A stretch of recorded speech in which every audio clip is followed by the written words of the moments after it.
top 5 Baylor offensive coordinator candidates. And this is based on guys who have had head coaching experience and are offensively charged or offensive coordinator types. So head coaching experience, offensive coordinator types. Number 5, Jake Spavital. He's at Cal right now. He was the head coach at Texas State the last go around before G.J. Kenny. This is a guy, now, this one to me a little less likely just because he runs the spread, and there's a name that popped up just a second ago that I would maybe swap out for this one, in that Matt Wells, who is former Utah State head coach, is an offensive analyst on the Oklahoma staff, actually right now, would also fit this. So half and half, Jake Spavital, Matt Wells, who I just saw, it makes a lot of sense. But Spavital runs the spread, and kind of the I mean, if they commit to that, then that might not be. That might mean you're kind of really rolling the dice because you're going to have to really shake up how the offensive side of the roster is built and who their guys are and what they can do. But Spavital is one who fits that bill, as does Matt Wells, who's not on the list. You know, think about Matt Wells, and he's got a friend, doesn't he? He and Aranda are tight. Yeah, they're on the same. They're in the same tree. I think the families are pretty close. I would think Baylor fans would love to see somehow a little bit of a wide-open, more type offense, only just because of the nostalgia there. But I don't know if that's what they're going to do with all that tight end bodies that they have on their roster. But that's an interesting name. Craig?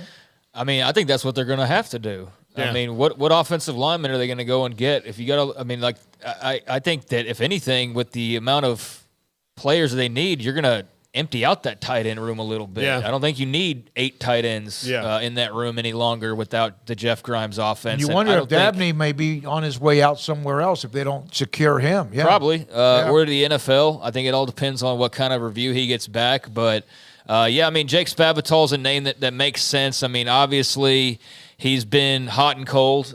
Did not do well as the Texas State head coach. Didn't have A&M.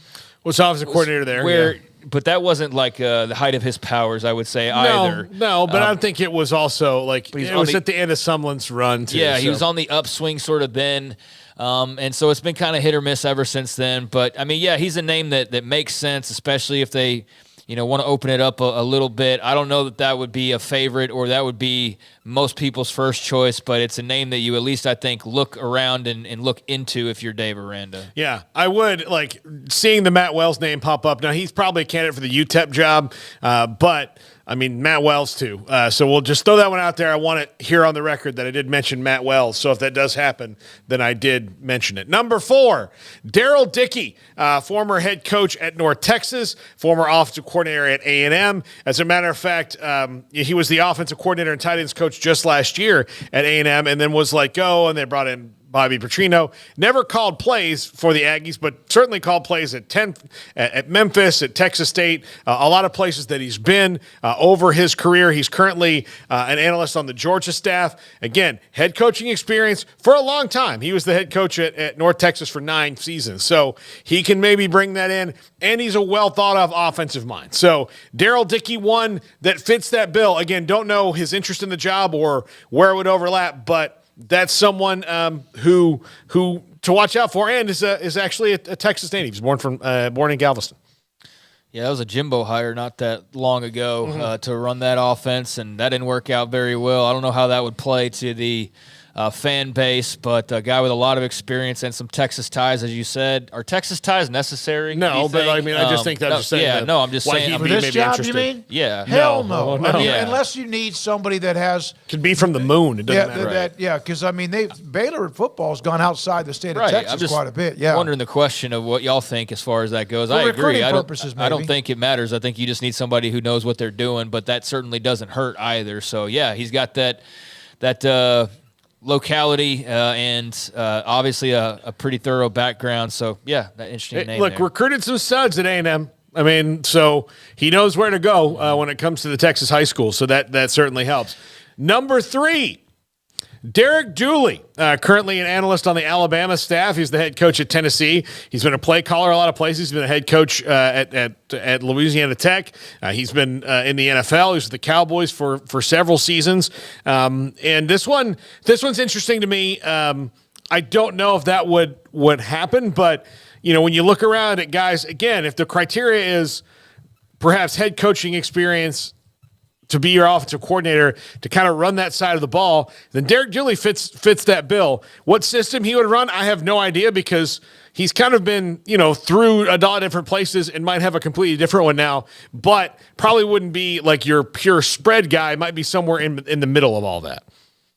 Yeah, been with Alabama here recently as an analyst, so he's got a lot of different stops that he's made over the years, and like you said, a little bit of head coaching experience.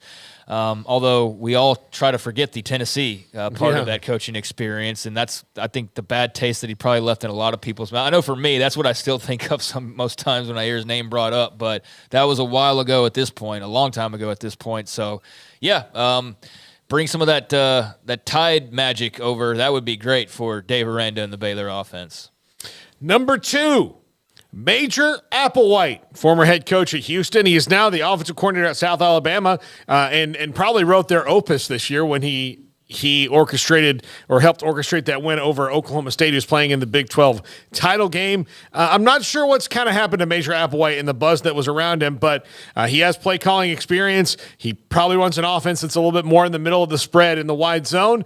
But and I know that he had some things happen to him when he was at Texas, but he's also a very religious guy, and that's a very important thing when you're hiring people at Baylor. So I would not be surprised to see Major Applewhite's name kicked around. Yeah, like you said, he's got some of that experience. I've been at South Alabama. I haven't followed him much. I know he's an analyst at Bama. That's kind of a common trait here, is guys who have been in some role here recently with Alabama or Georgia. I am picking up on that. But, yeah, not super inspiring. His name has fizzled as compared to when it was pretty sizzling hot there a while back. But, again, that was quite a while ago when he was running the show at Houston and then Texas before that. So, yeah, hadn't thought about Major Applewhite in a while, actually, but I can see the connections there. Yep. Number 1, Paul Chryst. They had some intersection at Wisconsin. Paul Chryst is an analyst on whose staff right now, Smokey? He's at Texas, Paul. He's at Texas. So he's just 90 miles away, so a job interview shouldn't be that hard to set up. If you base on, and this is the reason I put him number 1. If you base it on the roster right now, with the offense that maybe Dave Aranda wants to run, now it may not be the right choice, but he was at Wisconsin. That's maybe more of closer to what they're doing now. If you don't want to count on completely reshuffling your roster, if you don't think you can do that in just a year, Paul Chryst might be the guy. Although the more I say it and the more I think about it, if he doesn't get the UTEP job, then I think Matt Wells should probably be the guy. He's been a head coach. Yeah. We know and that. He's been he was successful as a head coach. It just, he ran up against a time where his style in Wisconsin just weren't going to work anymore. But he's been a head coach. He knows what he's doing. He's had some success. He's had success, in a run-first offense. So, would not shock me. I started looking up which staffs have the most analysts, because Alabama started the arms race, and, of course, Texas is going to want to be a part of that, and Georgia. It'd be interesting. I've looked it up. I've tried to Google it. I'm not sure. That might be ask Max Olson if he knows anything about that. But how many analysts what staffs have the most? I think Alabama might have 25 or 30, and I might be wrong. It might be more than that. And I think Texas is pretty close to that. From former high school coaches, Gary Patterson was one. Former head coaches who are getting paid a lot of money, who you can just pay a little bit, but they're going to give you all of their knowledge while they're there. Yeah, so there's the guys. I feel stupid that I spent, literally an hour and a half going through this and missed Matt Wells, although I